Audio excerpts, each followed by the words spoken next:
Vous donnez des spectacles aussi. En tout cas, Mhm. vous Un peu partout, enregistrez en Oui. Pologne, puis un peu partout. Je suis allé faire un album avec l'Orchestre Philharmonique de Prague. De En Prague. République tchèque, oui, effectivement. Oui. Je suis allé aussi en Belgique et tout ça. C'est magnifique. C'est parce que la musique, c'est pas parce que j'ai plus de talent que les autres, c'est que la musique instrumentale n'a pas de barrière de langue. Alors, on peut aller un peu partout et puis, mon Dieu. Un peu comme André Gagnon fait voilà, au Japon. Effectivement, au Japon. Vous pouvez, à ce moment-là, franchir toutes les frontières. Effectivement, au mois de mai dernier, je suis allé donner 3 concerts à bénéfice en Inde. C'était ma première fois en Inde. Et oui? Un choc de culture. Et, en fait, c'est un choc de tout. Dans quelle ville de l'Inde?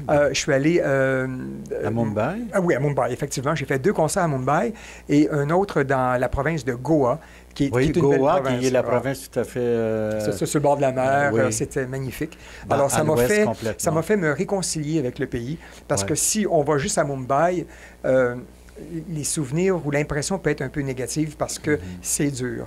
C'est dur de voir une Mercedes se stationner à côté d'un tas de vidange, d'ordures, et que des gens, pas de jambes, fouillent des morceaux Alors, les extrêmes se côtoient continuellement. Alors, mais à Goa, c'est la verdure, le bord de la mer, ça, et on peut voir que c'est un immense pays. Il y a tout un mélange. C'est la partie ouest du pays. Il y a tout un mélange de cultures. C'est pas comme les grandes villes. Et tout ça pour vous dire que la musique instrumentale, c'est au moins l'avantage. Nous ne sommes pas souvent dans les médias. Merci d'ailleurs de m'accorder cette entrevue. C'est toujours un honneur pour moi. Grand mais plaisir. Au moins, merci beaucoup. Vous savez, j'ai eu la chance de faire un album avec Guy Saint-Onge récemment. Oui. Et puis... je ne savais pas, non. On vient de l'enregistrer. L'album s'appelle Influence. Il n'est pas sorti encore? Il n'est pas sorti encore. C'était en primeur. Il sortira le 20 octobre. On a eu plusieurs primeurs ce soir. Merveilleux, merci. Alors, on a eu la chance d'interpréter cette magnifique chanson pour finir le spectacle. La Quête, c'est une chanson mythique, je dirais, dans le répertoire francophone. Effectivement. Effectivement, et c'est une chanson qui a connu un grand succès international en anglais également, évidemment, avec L'Homme de la Mancha. Alors, je pense que c'est important de... Je parlais à Roger Sylvain, l'organisateur du spectacle, puis c'est un événement extraordinaire. Je trouve vraiment là... ils font une bonne job, puis les gens travaillent très fort pour que ces galas aient lieu. Et vous l'avez vu ce soir, les gens étaient épatés, il y avait beaucoup de monde, beaucoup d'artistes, Jean-Pierre Ferland, Michel Louvain, c'était incroyable.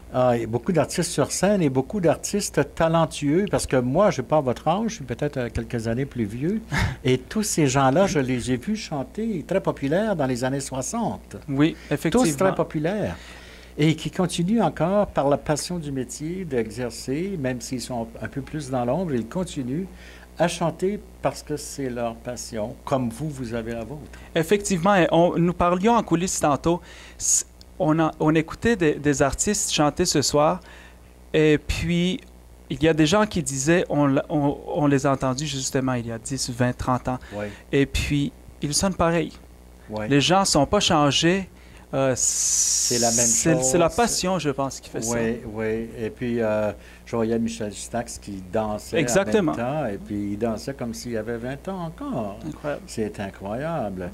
Mais vous, comment c'est arrivé de participer à ce spectacle-là? C'était une surprise pour tout le monde et peut-être pour vous le premier. Et pour moi également, Roger Sylvain, je pense, a entendu La Quête suite à l'enregistrement de l'album.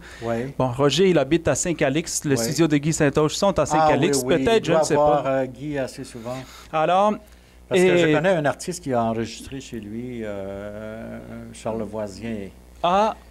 Comment s'appelle, Mario? Le Charles Voisien, son nom... Jean-Philippe Bergeron. Qui a travaillé, il chante des chansons de Pierre Bachelet. Et c'est un auteur français, auteur-compositeur-interprète. Et tout l'album magnifique est consacré à Bachelet et c'était enregistré au complet. Un hommage. Un hommage, oui, au studio de Guy Saint-Onge. Ah, c'est merveilleux. Et Guy Saint-Onge, ça fait des années qu'il travaille, mais il est très populaire et très en demande. Vous êtes chanceux de l'avoir comme... Je pense qu'il est plus en demande que jamais. Et puis, ça a été une expérience des plus belles.